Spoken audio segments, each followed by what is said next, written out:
ಪಾಕಿಸ್ತಾನದ ಸರ್ವನಾಶ ಖಚಿತ. ನಿವೃತ್ತ ಕರ್ನಲ್ ಶರಣಪ್ಪ ಸಿಕೇನಾಪುರ್ ಇದರ ಬಗ್ಗೆ ಭವಿಷ್ಯವನ್ನ ನುಡಿದಿದ್ದಾರೆ. ಪಾಕಿಸ್ತಾನದ ಡ್ರೋನ್, ಮಿಸೈಲ್, ಶೆಲ್ಗಳು ಅದು ಕೆಲಸ ಮಾಡ್ತಾ ಇರುವ ರೀತಿ ಇದೆಲ್ಲದರ ಬಗ್ಗೆ ಕೂಡ ಮಾತನಾಡಿದ್ದಾರೆ. ಯಾವುದಿದ್ರೂ ಕೂಡ ಭಾರತ ಡಮ್ ಡಮಾರ್ ಅಂತ ಹೊಡೆದುರುಳಿಸುತ್ತೆ.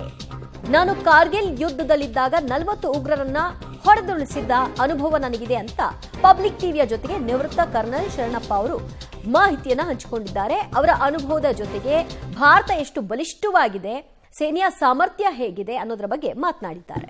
ನಮ್ಮಲ್ಲಿ ನಡೆದಂತ ಹಿಂದೂಗಳ 26 ಜನ ನರಮೇಧಕ್ಕೆ ಒಂದು ರೀತಿಯ ಈಗ ತನ್ನ ದಿಟ್ಟ ಉತ್ತರವನ್ನು ಈಗ ಪಾಕಿಸ್ತಾನಕ್ಕೆ ಕೊಟ್ಟಿರುವಂಥದ್ದು. ಒಂದು ರೀತಿಯ ಸಿಂಧೂರ 1, ಸಿಂಧೂರ 2 ಈಗಾಗಲೇ ಯಶಸ್ವಿಯಾಗಿ ಕಾರ್ಯಾಚರಣೆ ಮಾಡ್ತಿರುವಂಥದ್ದು. ಪಾಕಿಸ್ತಾನ ಅಕ್ಷರಶಃ ಒಂದು ರೀತಿಯ ಪದರಗುಟ್ಟಿ ಹೋಗಿರುವಂಥದ್ದು ಭಾರತದ ಒಂದು ದಾಳಿಗೆ ಆಗಿರ್ಬೋದು. ಹೀಗಾಗಿ ಒಂದು ರೀತಿಯ ಏನು ಗಡಿ ಜಿಲ್ಲೆ ಬೀದರ್ಲಿ ಕರ್ನಲ್ ಆಗಿದ್ದಂಥ ಶರಣಪ್ಪ ಸಿಕಿನ್ಪುರ್ ನಮ್ಮ ಜೊತೆಗಿದ್ದಾರೆ. ಅವ್ರನ್ನ ಕೇಳೋಣ, ಯಾವ ರೀತಿ ಈಗ ಸಿಂಧೂರ ಆಪರೇಷನ್ಗಳಾಗ್ತಾ ಇದೆ. ಇಂಡಿಯಾ ಮತ್ತು ಪಾಕಿಸ್ತಾನ ವಾರ್ ರೀತಿ ಸ್ಟಾರ್ಟ್ ಆಗಿದೆ ಈಗ ಅಲ್ಲಿ ಬಹುತೇಕ ಸರ್.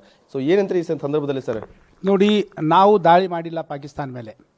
ನಮ್ಮ ಪ್ರವಾಸಿಗಳು 26 ಇನ್ನೋಸೆಂಟ್ ಟೂರಿಸ್ಟ್ಗಳನ್ನು ಪಾಕಿಸ್ತಾನ ಬರ್ಬರ್ತವಾಗಿ ಪಾಯಿಂಟ್ ಬ್ಲ್ಯಾಂಕ್ ರೇಂಜ್ನಿಂದ ಹತ್ಯೆ ಮಾಡಿದರು 22 ಏಪ್ರಿಲ್ಗೆ ಪಹಲ್ಗಾಮ್ನಲ್ಲಿ. ಇದಾದ ನಂತರ ನಮ್ಮ ಸರ್ಕಾರ, ನಮ್ಮ ಸೈನ್ಯ ಒಂದು ಪಣ ತೊಡ್ತು. ಇದಕ್ಕೆ ನಾವು ಒಂದು ಪಾಠ ಕಲಿಸ್ಬೇಕು ಪಾಕಿಸ್ತಾನಕ್ಕೆ. ಯಾಕಂದರೆ ಪಾಕಿಸ್ತಾನ ಎಷ್ಟು ಸಲ ನಾವು ಪ್ರೂಫ್ ಕೊಟ್ಟಿದ್ರು ಕೂಡ ಅವ್ರು ಒಪ್ಪೋದಿಲ್ಲ. ಆದರೆ ಅದಕ್ಕೆ ಒಂದು ಪಾಠ ಯಾವ ಥರ ಕಲಿಸ್ತೀವಿ ಅಂತಂದ್ರೆ, ಅವರಿಗೆ ಒಂದು ಪಿನ್ ಪಾಯಿಂಟ್ ಟಾರ್ಗೆಟ್ ಸೆಲೆಕ್ಟ್ ಮಾಡಿ ಅದಕ್ಕೆ ಡಿಸ್ಟ್ರಾಯ್ ಮಾಡಬೇಕು. ಒಂದು ಉಗ್ರವಾದಿಗಳ ಒಂದು ಲಾಂಚ್ ಪ್ಯಾಡ್ಸ್ಗಳೇನಿವೆ, ಟ್ರೈನಿಂಗ್ ಕ್ಯಾಂಪ್ಸ್ಗಳಿವೆ, ಅವುಗಳನ್ನು ಸುಮಾರು 22 ಟಾರ್ಗೆಟ್ಗಳನ್ನ ನಾವು ಇದ್ದು ನಮ್ಮ ಹತ್ರ. ಅದರಲ್ಲಿ 9 ಟಾರ್ಗೆಟ್ಸ್ಗಳು ನಾವು ಸೆಲೆಕ್ಟ್ ಮಾಡಿದೆವು. ಆ 9 ಒಂದು ಉಗ್ರವಾದಿಗಳ ಟಾರ್ಗೆಟ್, ಟೆರರಿಸ್ಟ್ ಕ್ಯಾಂಪ್ಸ್, 5 ಟಾರ್ಗೆಟ್ಸ್ಗಳು ಪಾಕ್ ಅಕ್ಯುಪೈಡ್ ಜಮ್ಮು ಆ್ಯಂಡ್ ಕಾಶ್ಮೀರ್ನಲ್ಲಿದ್ದು, 4 ಟಾರ್ಗೆಟು ಪಾಕಿಸ್ತಾನಲ್ಲಿದ್ದು. ಇವಕ್ಕೆ ನಾವು ಬಹಳ ಬುರಿ ಥರದಿಂದ ನಾವು ಡಿಸ್ಟ್ರಾಯ್ ಮಾಡಿದೆವು. ಈ ಥರದ ಒಂದು ಕಾರ್ವಾಯಿ ನಾವು 7ನೇ ಮುಂಜಾನೆ 1 ಗಂಟೆ 5 ನಿಮಿಷಕ್ಕೆ ನಾವು ಪ್ರಾರಂಭ ಮಾಡಿ ಒಂದು 20-25 ನಿಮಿಷದಲ್ಲಿ ಮುಗಿಸೇ ಬಿಟ್ಟು. ಈ 9 ಟಾರ್ಗೆಟ್ನಲ್ಲಿ ಅದರಲ್ಲಿ ಬಾವತ್ಪುರ್ ಕೂಡ ಒಂದು ಅಜರ್ ಮಸೂದ್ ಏನಿದ್ದ, ನಾವು IC-814 ದಿಂದ ಹೈಜಾಕ್ ಆಗಿತ್ತು ಕಂದಹಾರ್ನಲ್ಲಿ. ಆ ಟೈಮ್ನಲ್ಲಿ ನಾವೇನು ಬಿಡಬೇಕಾಗಿತ್ತು. ಆ ಒಂದು complete family, 10 members of his own family and 4 aides have been killed in this action. ಆಯಿತು. ಮೋರ್ ದೆನ್ 300 ಅಂತ ಇನ್ನೂ ಪಾಕಿಸ್ತಾನದವ್ರು ಮುಚ್ಕೊಂಡು ಇರ್ತಾ ಇದ್ದಾರೆ. ಎಷ್ಟು ಜನರು ಸತ್ತರು ಅಂತಂದು ಎಲ್ಲ ನೋಡಿದರೆ ನಮಗನ್ನಿಸ್ತು ಭಾಳ ಜನರು, ಎಲ್ಲ ಮಿಲಿಟೆಂಟ್ಸ್ಗಳು ಸತ್ತಿದ್ದಾರೆ. ಅದಕ್ಕೆ ಇವಾಗ ನಾವು ಮಾಡಿದ ಮೇಲೆ ನಮಗೂ ಅನ್ನಿಸ್ತಾ ಇತ್ತು, ನಾವು ಎಷ್ಟು ನಾನ್ ಎಸ್ಕಲೇಟರಿಯಲ್ಲಿ ಅವ್ರದ್ದು ಒಂದು ಡಿಫೆನ್ಸ್ ಇನ್ಸ್ಟಾಲೇಷನ್ಸ್ ಮೇಲೆ ನಾವು ದಾಳಿ ಮಾಡಿಲ್ಲ, ಸಿವಿಲಿಯನ್ಗಳಿಗೆ ಕೊಂದಿಲ್ಲ, ಸೆಲೆಕ್ಟೆಡ್ ಟೆರರಿಸ್ಟ್ ಕ್ಯಾಂಪ್ಸ್ಗಳಿಗೆ ಮಾತ್ರ ಟಾರ್ಗೆಟ್ ಮಾಡಿ ಅವುಗಳನ್ನು ನಾವು ಡಿಸ್ಟ್ರಾಯ್ ಮಾಡಿದೆವು. ಆದರೂ ಕೂಡ ಪಾಕಿಸ್ತಾನ ಒಂದು ರೋಗ್ ನೇಷನ್ ಇದೆ. ಪಾಕಿಸ್ತಾನ ಎಂದೂ ತನ್ನ ತಪ್ಪು ಒಪ್ಕೊಳ್ಳೋಕ್ಕಿಲ್ಲ. ಜಗತ್ತಿನಲ್ಲಿ ನಾವು ಅವ್ರು ಎಷ್ಟು ಐಸೋಲೇಟ್ ಮಾಡಿದರೂ ಕೂಡ ಅವ್ರಿಗೆ ಅರ್ಥನೇ ಆಗೋದಿಲ್ಲ ಅದು. ಅದಕ್ಕೋಸ್ಕರ ಅವರು ರಿಟಾಲಿಯೇಟ್ ಮಾಡ್ತಾರಂತ ನಮ್ಗೆ ಗೊತ್ತಿತ್ತು.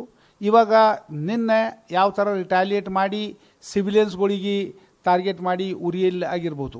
ಈ ರಾತ್ರಿ ಕೂಡ ಅವರು ರಾಜಸ್ಥಾನ, ಗುಜರಾತು, ಪಂಜಾಬು, ಜಮ್ಮು ಆ್ಯಂಡ್ ಕಾಶ್ಮೀರು, ಸಾಂಬಾ ಸೆಕ್ಟರಲ್ಲಿ ಎಲ್ಲ ಡ್ರೋನ್ ದಿಂದ ಅಟ್ಯಾಕ್ ಮಾಡ್ತಾ ಇದ್ದಾರೆ. ಅವರು ಸುಮಾರು ಒಂದು 40ಗಿಂತಲೂ ಹೆಚ್ಚು ಡ್ರೋನ್ಗಳನ್ನು ನಾವು ನಮ್ಮ ಏರ್ ಡಿಫೆನ್ಸ್ ಸಿಸ್ಟಮು ಅವ್ರನ್ನ ಟ್ರ್ಯಾಕ್ ಮಾಡಿ ಡಿಸ್ಟ್ರಾಯ್ ಮಾಡಿದ್ದೀವಿ.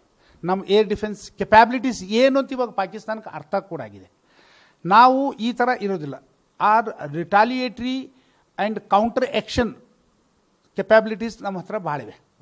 ಅದಕ್ಕೋಸ್ಕರ ಪಾಕಿಸ್ತಾನ ನಾವು ಇನ್ನೂ ಅವ್ರು ಹೆಚ್ಚಿಗೆ ಏನಾದರೂ ಮಾಡಿದರೆ ಅವ್ರನ್ನ ನಾವು ಬಿಡೋದಿಲ್ಲ, ಅವ್ರಿಗೆ ಡಿಸ್ಟ್ರಾಯ್ ಮಾಡ್ತೀವಿ. ಅವ್ರ ಹತ್ರ ಇವಾಗ ಕೆಪ್ಯಾಸಿಟಿ ಇಲ್ಲ. ನಿಜವಾಗಿ ಹೇಳಬೇಕಂದ್ರೆ ಒಂದು ವಾರ್ ಮಾಡೋಂಥ ಸಾಮರ್ಥ್ಯನೇ ಇಲ್ಲ. ಅವ್ರ ಹತ್ರ ದುಡ್ಡು ಕೂಡ ಇಲ್ಲ. ಅವ್ರ ಮೆಹಂಗಾಯಿ ಇಷ್ಟು, ಇಕೊನಾಮಿ ಈಸ್ ಇನ್ ಡೋಲ್ಡ್ರಮ್.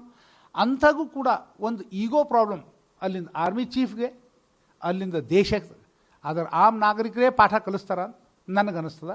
ಆಯಿತು, ಇದರಿಂದ ನಮ್ಮ ದೇಶಕ್ಕೆ ಲೈಟ್ಲಿ ತೊಗೊಳಕ್ಕೆ ಸಾಧ್ಯ ಇಲ್ಲ. ಇದು ಒಂದು ಬದಲಾಯಿಸ್ತಾ ಇರ್ತಕ್ಕಂಥ ಭಾರತ ದೇಶ. ಇದರದ್ದು ಒಂದು ಸೈನ್ಯ ಸಾಮರ್ಥ್ಯ ಬಹಳ ಅದ್ಭುತವಾದಂತು. ಜಗತ್ತಿನಲ್ಲೇ ಎಲ್ಲರಿಗೂ ಗೊತ್ತಿದೆ, ಎಲ್ಲ ದೇಶಕ್ಕೆ ಗೊತ್ತಿದೆ ಭಾರತ ದೇಶ ಅಂದ್ರೆ ಏನು. ಇವತ್ತು ಈಗ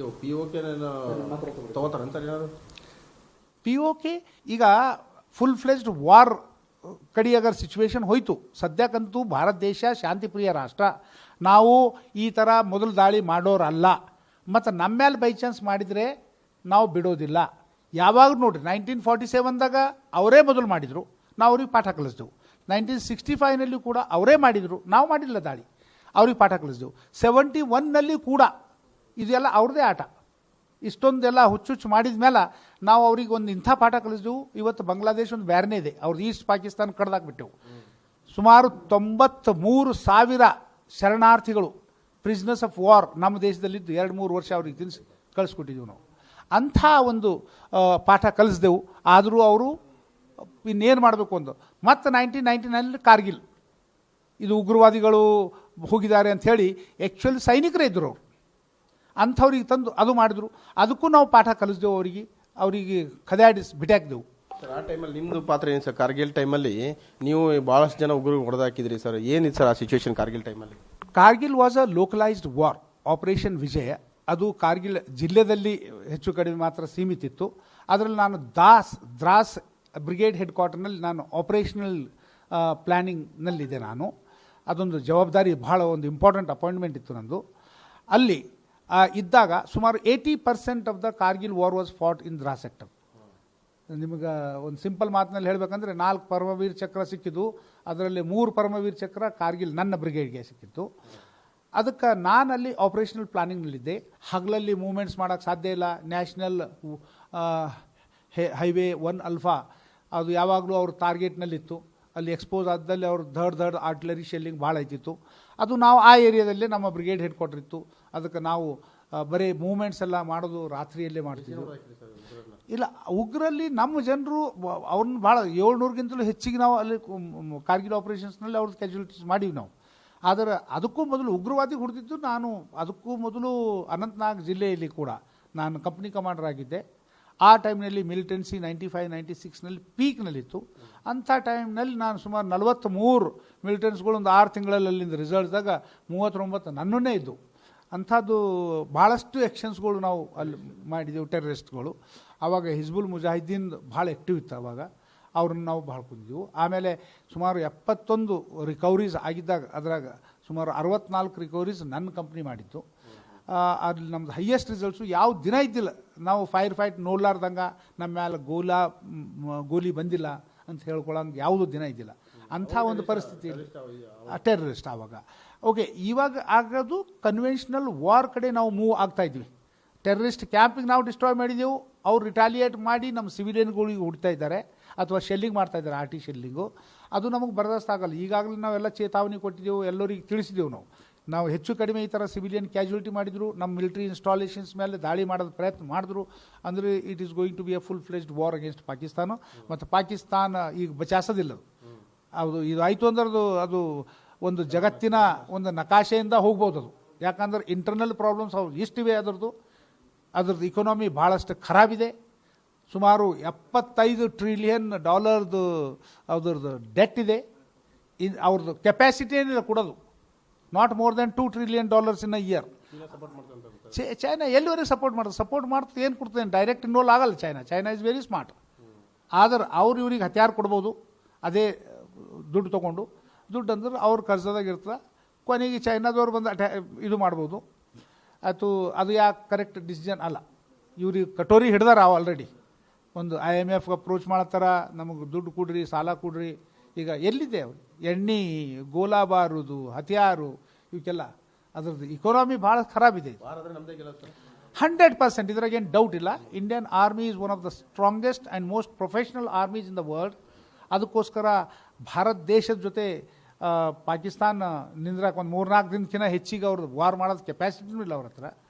ಅಂಥ ಇದರಲ್ಲಿ ಭಾರತ ನಮ್ಮದು ಡಿಫೆನ್ಸ್ ಕೆಪಬಿಲಿಟೀಸ್ ಭಾಳ ಸ್ಟ್ರಾಂಗ್ ಇದೆ. Not only one of the largest army's, second largest army in the world. Okay, in terms of fire power also we are the 3rd, 4th largest in the world. ಅಂಥ ಇದರಲ್ಲಿ ಪಾಕಿಸ್ತಾನ ಏನಿಲ್ಲ. ಪಾಕಿಸ್ತಾನಕ್ಕೆ sort out ಮಾಡ್ಬೋದು ನಾವು ಆರಾಮ. Kernel ಆಗಿದ್ದಂಥ Sharanappa ಸಿಕಿನ್ಪುರ್ ಅವರ ಒಂದು ಮಾತು. ಕ್ಯಾರಪ್ಪ ಸಾಜಿಬ್ ಜೊತೆ ಮಲ್ಲಿಕಾರ್ಜುನ್ ಕುಪ್ಪಿಗುಡ್ಡ, ಪಬ್ಲಿಕ್ ಟಿವಿ, ಬೀದರ್.